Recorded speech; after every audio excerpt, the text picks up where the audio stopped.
ওম নমো ভগবতে বাসুদেবায়। জয় শ্রীকৃষ্ণ। রাধে রাধে।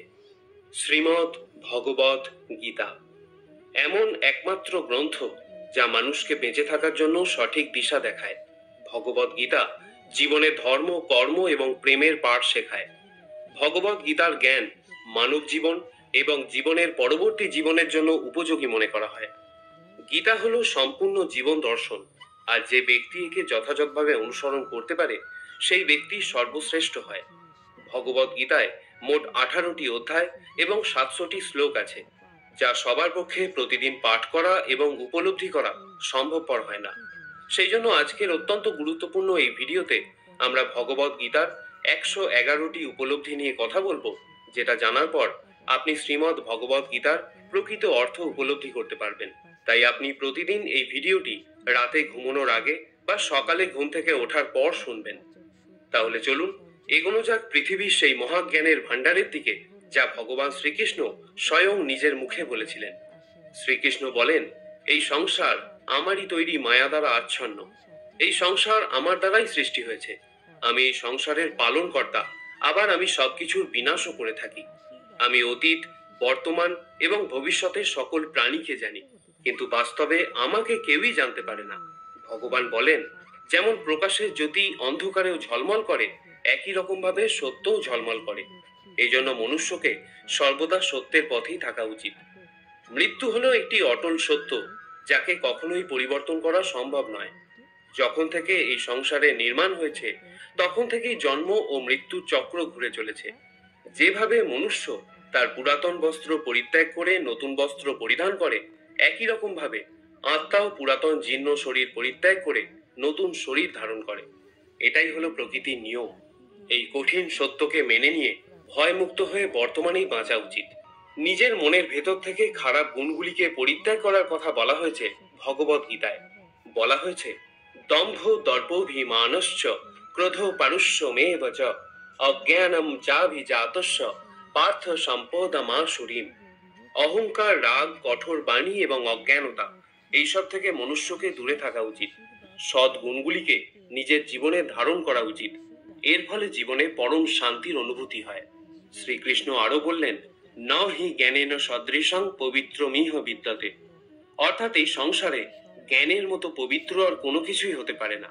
শ্রদ্ধাবান লভতে জ্ঞানম, অর্থাৎ জ্ঞানের প্রতি জিজ্ঞাসা থাকলেই জ্ঞান লাভ করা যায়। জ্ঞানম লব্ধা পরাং শান্তিম অচিরেনাধিগচ্ছতি। জীবনে শান্তি লাভ করার জন্য সাধনা নয়, বরং জ্ঞানের প্রয়োজন হয়। তিনি সমগ্র মানব জাতিকে উদ্দেশ্য করে অর্জুনকে বলেছিলেন, যদি মনকে বশে না করতে পারো, তাহলে সেই মন তোমার চরম শত্রু হয়ে উঠবে। যদি সফল হতে চাও, তাহলে ভয়কে জয় করো। অর্জুন যখন কৌরবদের বিরুদ্ধে যুদ্ধ করতে রাজি হলেন না, তখন ভগবান শ্রীকৃষ্ণ তাকে বললেন, হত বৈ প্রপয়সী স্বর্গম জিত্বা বভক্ষ সেই মহিমা তসমাৎ উত্তিষ্ঠা কৌন্তেয়া যুদ্ধয়া কৃত নিশ্চয়। হে অর্জুন, তুমি নির্ভয়ে যুদ্ধ করো। নিহত হলে স্বর্গ পাবে, আর জিতলে পৃথিবী শাসন করবে। তাই যে কোনো কাজে সফলতা পেতে হলে মন থেকে ভয়কে দূর করতে হবে। কর্মফল নিয়ে পরমেশ্বর ভগবান গীতায় বলেছেন, কর্মণ্যেবাধিকারস্তে মা ফলেষু কদাচনা। গীতার এই শ্লোকে ফলের আকাঙ্ক্ষা ব্যতীত কর্মের আদি ক্ষেত্রের ওপর জোর দেওয়া হয়েছে। আপনি যদি কোনো কাজে সাফল্য চান, তবে কর্মে মনোযোগ দিন। তবেই আপনি বিভ্রান্তি ছাড়া কর্ম করতে সক্ষম হবেন। গীতায় বলা হয়েছে, ফল কামনা করে কর্ম করলে কর্মের দিকে কম আর ফলের দিকে বেশি মনোযোগ থাকে। যতক্ষণ না তুমি নিজের কাছে হেরে যাচ্ছ, ততক্ষণ এই পৃথিবীর কেউ তোমাকে হারাতে পারবে না। দুর্বল তুমি নয়, দুর্বল তোমার সময়, আর সময় প্রত্যেকের পরিবর্তন হয়। যারা প্রকৃত জ্ঞানী ব্যক্তি, তারা না তো মৃত ব্যক্তির জন্য শোক করেন, না তো তাদের জন্য শোক করেন যারা জীবিত আছেন। কারণ তিনি জানেন, যে মারা গেছে সে আবার জন্ম নেবে, আর যে জীবিত আছে সেও একদিন নিশ্চয়ই মারা যাবে। ভগবান শ্রীকৃষ্ণ বলেন, মনের শান্তির থেকে বড় সম্পদ এই পৃথিবীতে আর কোনো কিছুই নেই। যে ব্যক্তি নিজের মনকে শান্ত রাখতে শিখে গেছে, তার থেকে বড় ধনী এই সংসারে আর কোথাও নেই। সময় কখনো মানুষের তৈরি পথে চলে না, মানুষকেই সময়ের তৈরি পথে চলতে হয়। একেই তো নিয়তি বলে। জীবন তখন কঠিন মনে হয় যখন আমরা নিজেকে পরিবর্তন করার পরিবর্তে পরিস্থিতিকে পরিবর্তন করার চেষ্টা করি। কর্মই হলো সব থেকে বড় ধর্ম। ভগবান শ্রীকৃষ্ণ গীতায় অর্জুনকে উপদেশ দিতে গিয়ে বলেছেন, মনুষ্য কর্ম করার জন্যই পৃথিবীতে জন্ম নেয়, আর কর্ম না করে কেউ ক্ষণকালও থাকতে পারে না।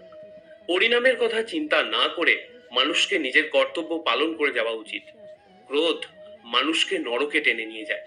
ক্রোধ করার জন্য মানুষের মন অশান্ত হয়ে পড়ে, আবেগের বশবর্তী হয়ে তখন সে নিজেরই ক্ষতি করে। ভগবান শ্রীকৃষ্ণ বলেন, মনুষ্যকে ক্রোধ এড়িয়ে চলতে হবে। যতই রাগ হোক না কেন, নিজেকে নিয়ন্ত্রণ করার প্রচেষ্টা করতে হবে। এই সংসারে আজ যা তোমার আছে, গতকাল তা অন্য কারো ছিল, আগামীকাল তা অন্য কারো হয়ে যাবে। তুমি এই পৃথিবীতে খালি হাতেই এসেছো, আর তোমাকে খালি হাতেই এখান থেকে ফিরে যেতে হবে। মনের ওপর নিয়ন্ত্রণ রাখা অত্যন্ত জরুরি। মানুষের মন বায়ুর মতো চঞ্চল হয়ে থাকে। এই মনের জন্যই মানুষ কাম বাসনার প্রতি আকৃষ্ট হয়ে নিজের লক্ষ্য থেকে ভ্রষ্ট হয়ে যায়। যদি জীবনে সফলতা পেতে হয়, তাহলে মনের ওপর নিয়ন্ত্রণ পাওয়া খুবই জরুরি। মনকে নিজের বশে করতে পারলে মস্তিষ্কে শক্তি কেন্দ্রীভূত হয় এবং তার জন্য কাজে সফলতা পাওয়ার সম্ভাবনা বৃদ্ধি পায়।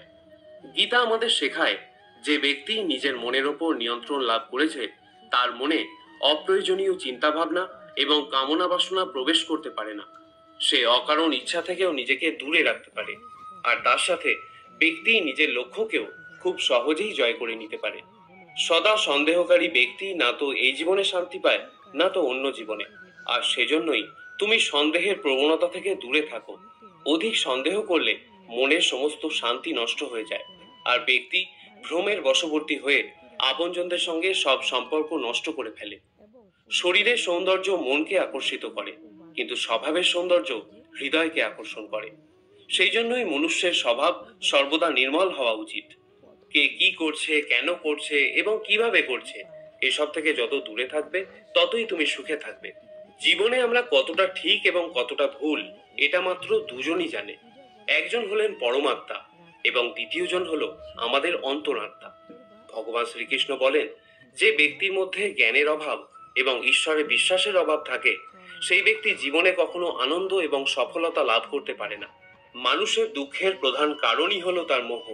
যে যত বেশি মোহ করবে, সে তত বেশি দুঃখ ভোগ করবে। তোমার আফসোস তোমার অতীতকে পরিবর্তন করতে পারবে না, আবার তোমার দুশ্চিন্তা তোমার ভবিষ্যৎকেও পরিবর্তন করতে পারবে না। সেই জন্যই বর্তমানের আনন্দ উপভোগ করাই সব থেকে সুখের। শ্রীকৃষ্ণ আরো বলেন, যে তোমার পাশে থাকে তুমিও তার পাশে সবসময় থেকো, আর যে তোমার সাথে প্রতারণা করে তাকে তুমি ত্যাগ করো। যে স্থানে তোমার কোনো সম্মান নেই, সেখানে কখনোই যাওয়া উচিত নয়, কারণ এটা করলে লোক তোমাকে বোকা এবং দুর্বল ভাববে। ক্রোধোদ ভবতি সম্মোহ, স্মৃতিভ্রংশ বুদ্ধি নাশ, বুদ্ধি নাশত্ব প্রাণস্যতি। গীতার এই শ্লোকটি বলে, যে কোনো কাজের সাফল্যের জন্য মনের প্রশান্তির প্রয়োজন হয়। ভগবান শ্রীকৃষ্ণ বলেন, রাগ বুদ্ধিকে ধ্বংস করে ব্যক্তিকে মূর্খ করে তোলে। একজন মূর্খ ব্যক্তি নিজেকে ধ্বংস করে। এমতাবস্থায় যে কোনো কাজের সফলতার জন্য ক্রোধ ত্যাগ করা অতি আবশ্যক। যে কখনো জীবনের সংকটে পড়েনি, সে কখনো নিজের শক্তির সম্পর্কে জানতে পারে না। যে অন্যের দুঃখকে অনুভব করতে পারে, যার মনে দয়া আছে, যারা মন থেকে শুদ্ধ, সে এই পৃথিবীর জন্ম মৃত্যু চক্র থেকে মুক্ত হয়ে যায়। ভগবত গীতার একটি বড় শিক্ষা হলো এই, যে কাউকে কিছু দিয়ে কখনো অহংকার করা উচিত নয়। কে বলতে পারে তুমি তাকে সেটা দিচ্ছ, নাকি পূর্বজন্মের ঋণ পরিশোধ করছো? যেসব ব্যক্তিরা অহংকারী হয়, তাদের বংশ, বৈভব এবং প্রতিষ্ঠা তিনটেই চলে যায়। যদি বিশ্বাস না হয়, তাহলে রাবণ, কৌরব এবং কংসকে দেখো, যারা অতিরিক্ত অহংকারের কারণে নিজেদেরকেই ধ্বংস করেছিল। যদি কাউকে বিশ্বাস করতে হয়, তাহলে তার কথায় নয়, তার ব্যবহার দেখো।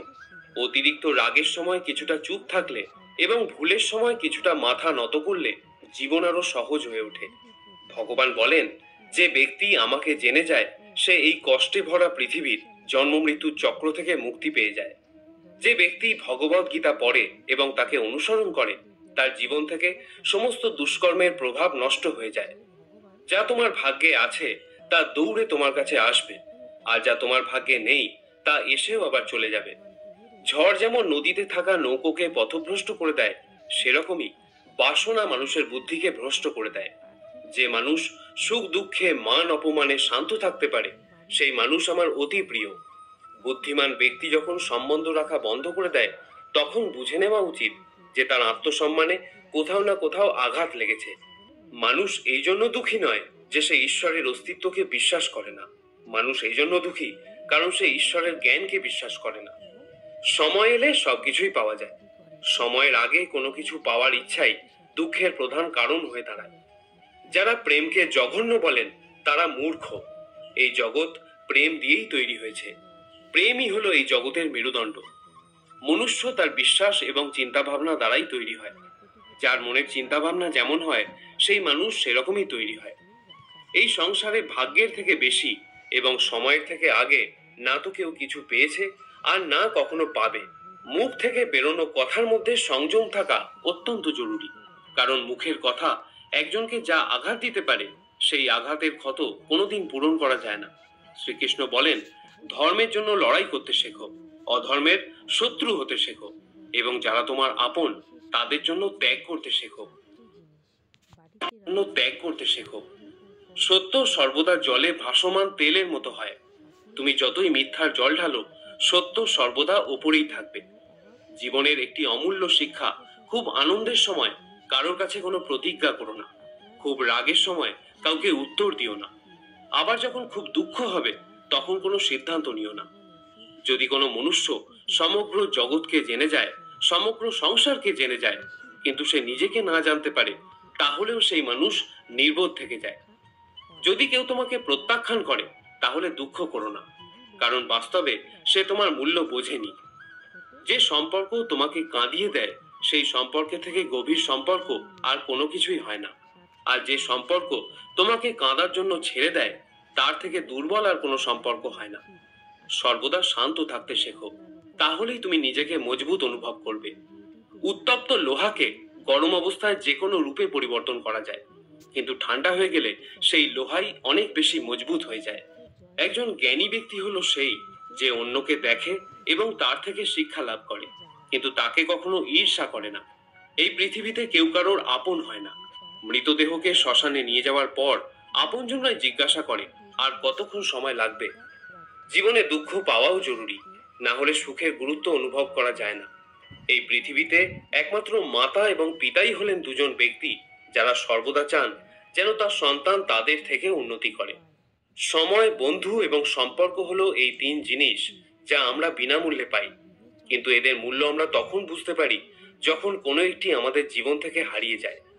জীবনে কিছু দুঃখ আমাদের এমনও থাকে যা আমাদের বাঁচতে দেয় না, আবার জীবনে কিছু কর্তব্যও এমন থাকে যা আমাদের মরতে দেয় না। তুমি যত ইচ্ছা ভালো কাজ করে নাও, তোমার প্রশংসা একমাত্র শ্মশানেই হবে। যদি তুমি কোনো ব্যক্তিকে একবার ক্ষমা করে দাও তাহলে তুমি জ্ঞানী, যদি দ্বিতীয়বার ক্ষমা করে দাও তাহলে তুমি নরম মনের মানুষ, কিন্তু যদি তুমি সেই ব্যক্তিকে তৃতীয়বারও ক্ষমা করে দাও তাহলে তুমি এই দুনিয়ার সব থেকে বড় মূর্খ। এই জীবনের সব থেকে দামি জিনিস হলো তোমার বর্তমান। যদি এটা একবার হারিয়ে যায়, পুরো দুনিয়ার সম্পত্তি দিয়েও এটাকে তুমি আর ফিরিয়ে আনতে পারবে না। ঈশ্বরের কাছে কোনো কিছু চাওয়ার পর যদি না পাও তাহলে ঈশ্বরের উপর রাগ করো না, কারণ ঈশ্বর তোমাকে সেটা দেয় না যেটা তোমার ভালো লাগে। ঈশ্বর তোমাকে সেটা দেয় যেটা তোমার জন্য ভালো। প্রেম সর্বদা ক্ষমা চাইতে পছন্দ করে, কিন্তু অহংকার ক্ষমা চাওয়াতে পছন্দ করে। ভগবান শ্রীকৃষ্ণ বলেন, তোমার নাম নয়, কর্মই তোমার আসল পরিচয়। তার কারণ এক নামের হাজার মানুষ আছে, তাদের নাম এক হলেও কর্ম ভিন্ন হয়, আর সেটাই তাদের আসল পরিচয়। হাজারটা ভালো কথার মধ্যেও লোক তোমার খারাপ কথাটা কি মনে রাখবে? তাই লোক কি বলছে তাতে মনোযোগ দিও না। যতটা সম্ভব নিশ্চুপ থাকাই শ্রেয়, কারণ মানুষের পাপের জন্ম তার মুখের কথা থেকেই প্রথম শুরু হয়। কারোর সাথে ছলনা করা বা ঠকানো হলো একটা ঋণের মতো, যা অন্য কারোর কাছে তোমাকে পরিশোধ করতেই হবে। আজ তুমি একজনকে ঠকাবে, আগামীকাল তার পরিণাম তুমি অন্য কারোর কাছ থেকে অবশ্যই পাবে। যদি তোমার দৃষ্টি সত্যিই ভালো হয় তাহলেই একমাত্র তুমি নিজের দোষ এবং অন্যের গুণগুলি খুঁজে পাবে। যে সময়ের সাথে স্বভাব পরিবর্তন করে তাকে কখনোই বিশ্বাস করা উচিত নয়। জীবনে কখনো নিজেকে অন্যের সাথে তুলনা করো না। তুমি যেমনই হও সেটাই সর্বশ্রেষ্ঠ। প্রত্যেকেই তাদের জীবন বদলানোর জন্য সময় পায়, কিন্তু সময় বদলানোর জন্য দ্বিতীয় জীবন কেউই পায় না। ভগবান বলেন, যা অবশ্যম্ভাবী তা ঘটবেই, আর যা হবার নয় তা কখনোই হবে না। এরকম বিচার যার মনে থাকে তাকে দুশ্চিন্তা কখনোই পীড়া দেয় না। ভালো উদ্দেশ্য নিয়ে যে কাজ করা হয় তা কখনোই ব্যর্থ হয় না, আর তার ফলও তুমি একদিন নিশ্চয়ই পাবে। জীবনের সব থেকে বড় ভুল হলো সেটাই, যেটা থেকে আমরা কিছু শিখতে পারি না। আজ তুমি যে কাজ করছো তার ফল তুমি ভবিষ্যতে নিশ্চিত পাবে, আর আজ তুমি যা পেয়েছো তা তোমারই দ্বারা করা তোমার অতীতের কর্মের ফল। শ্রীকৃষ্ণ বলেন, যে মানুষ শ্রদ্ধা ভক্তির সঙ্গে আমার উপাসনা করে আমি তাকে সেই সব কিছু দিয়ে থাকি যা তার কাছে নেই, আর তার কাছে যা থাকে আমি তা রক্ষাও করি।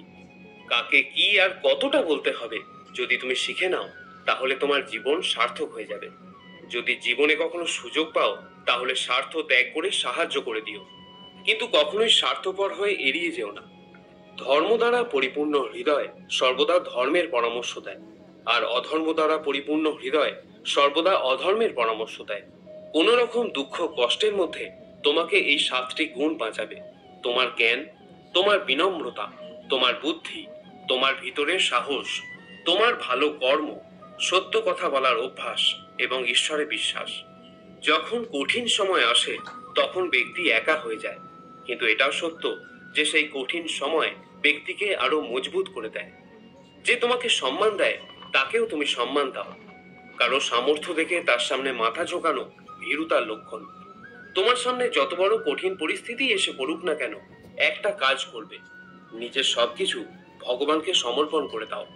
ভগবানের ওপর বিশ্বাস সেই ছোট্ট শিশুর মতো করো যাকে হাওয়াতে ছুড়ে দিলেও সে হাসতে থাকে। সে ভয় পায় না, কারণ সে জানে যে তুমি তাকে নিচে ফেলে দেবে না। ভগবান শ্রীকৃষ্ণ বলেন, তুমি মন ছোট করো না। যদি আপনজন তোমার থেকে মুখ ফিরিয়েও নেয়, আমি তোমার সাথে সবসময় থাকবো। কারোর সামনে এতটাও ঝোঁকা উচিত নয় যে সে তোমাকে নিচু শ্রেণীর লোক ভাবতে শুরু করে। মনুষ্য সর্বদা তার ভাগ্যকে দোষারোপ করে, এটা জেনেও যে ভাগ্যের থেকেও বড় হলো তার কর্ম, যেটা তার নিজের হাতেই রয়েছে।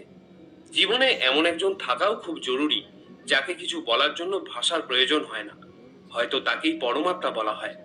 শ্রীকৃষ্ণ বলেছিলেন, মৃত্যুর সময় কোনো ব্যক্তি যদি আমার নাম করতে করতে দেহত্যাগ করে তাহলে সে আমার পরম ধাম প্রাপ্ত হয়। ভগবান শ্রীকৃষ্ণ অর্জুনকে বললেন, হে ভারত, প্রকৃতি আমার গর্ভাধান স্থান। আমি প্রকৃতিতে গর্ভাধান করি, আর তা থেকেই সর্বভূতের উৎপত্তি হয়। মানুষ, দেবতা ও অন্যান্য জনিতে যে সকল শরীর উৎপন্ন হয় আমি তাদের পিতা, এবং প্রকৃতি হলেন তাদের মাতা। হে মহাবাহ, সত্য, রজ এবং তম এই 3 গুণ দেহ মধ্যে আত্মাকে আবদ্ধ করে রাখে। এর মধ্যে সত্যগুণ হলো নির্মল ও নির্দোষ। এই সত্যগুণ আত্মাকে সুখ ও জ্ঞানের সঙ্গ দিয়ে আবদ্ধ করে রাখে। রজগুণ আত্মাকে রাগ, তৃষ্ণা, আসক্তি প্রভৃতি কর্মাশক্তি দ্বারা আবদ্ধ রাখে, আর তমগুণ হলো জীবের ভ্রান্তি ও অজ্ঞানতার কারণ। এই তমগুণ আমোদ, প্রমোদ, আলস্য, নিদ্রা দ্বারা আত্মাকে আবদ্ধ রাখে। যখনই সকল ইন্দ্রিয় দ্বারে জ্ঞানের প্রকাশ হয় বা নির্মল জ্ঞান উৎপন্ন হয় তখন বুঝবে সত্যগুণ বৃদ্ধি পেয়েছে। যখন লোভ লালসা প্রকাশিত হয় তখন বুঝবে রজগুণ বৃদ্ধি পেয়েছে।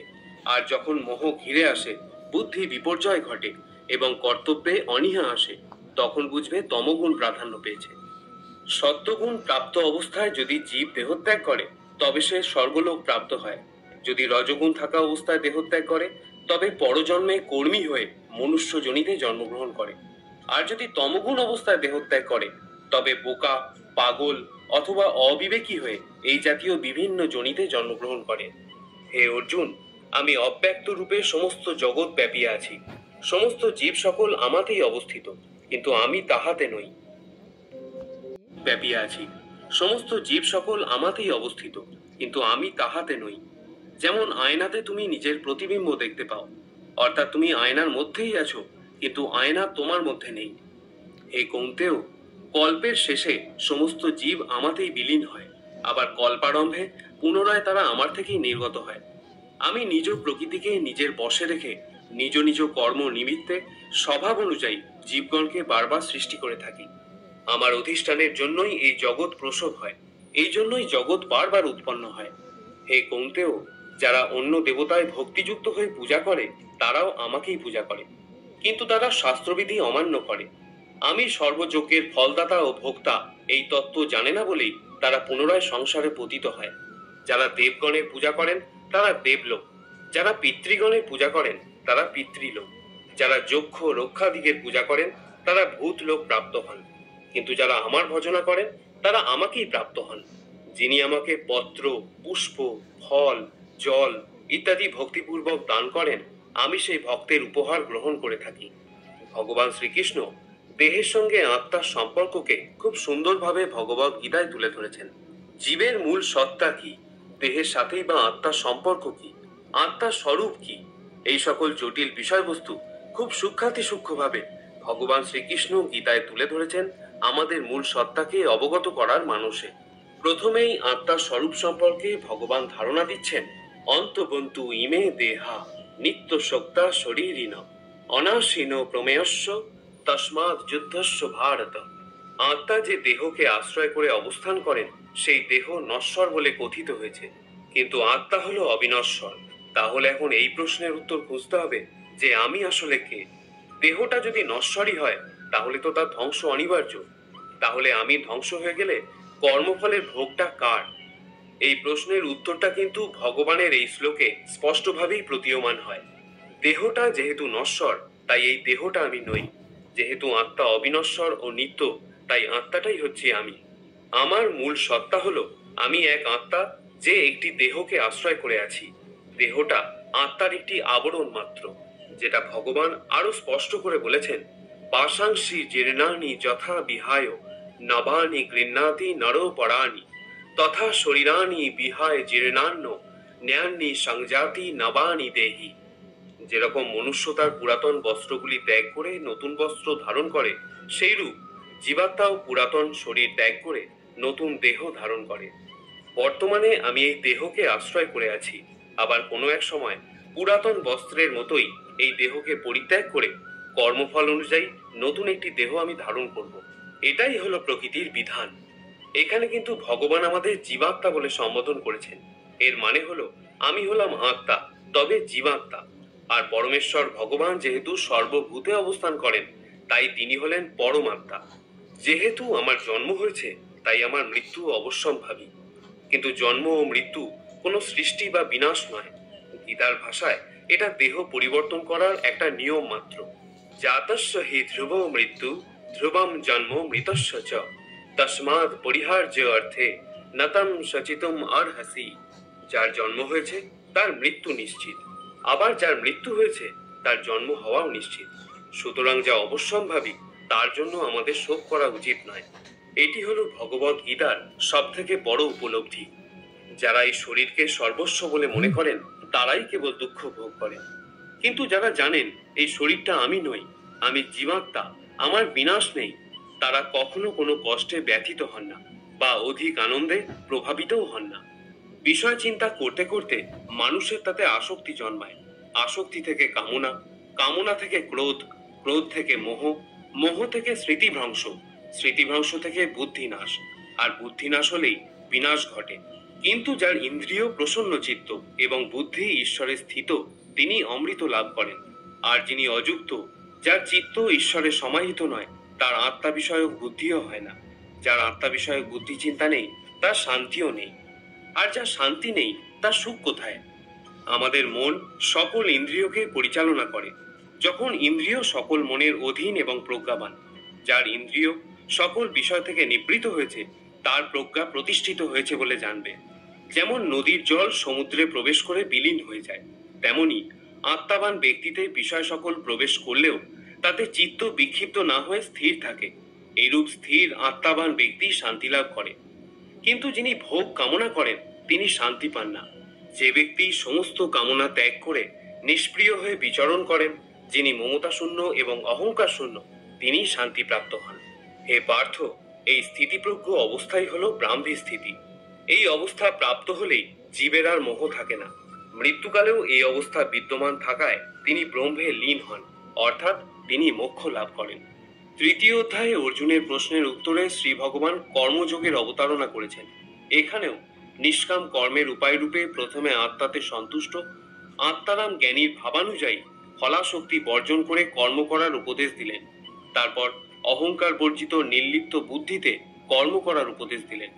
তিনি বলছেন, মই সর্বাণি কর্মাণি সামান্য সাধ্যাত্ম চেতসা, অর্থাৎ বিবেক বুদ্ধি দ্বারা আমাদের সমস্ত কর্ম সমর্পণ করো।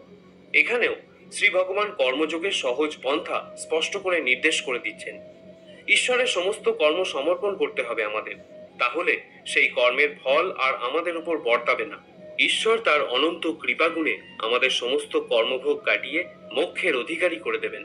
এরপর চতুর্থ অধ্যায়ে ভগবান তার করুণার পরাকাষ্ঠা প্রকাশ করে প্রতিজ্ঞা করছেন, যে যথা মাং প্রপদ্যন্তে তাঙস তথৈব ভজামহম, অর্থাৎ যে যেখানে যেভাবে যে অবস্থায় আমার শরণ নেয় তাকে সেইখানে সেইভাবে সেই অবস্থায় আমি অনুগ্রহ করে থাকি। যে বিষয় কামনা করে তাকে আমি কাম্য বস্তু প্রদান করে থাকি। যে মোক্ষ কামনা করে তাকে আমি মোক্ষ ফল প্রদান করি। যে ভক্তি প্রার্থনা করে তাকে আমি ভক্তি প্রদান করি।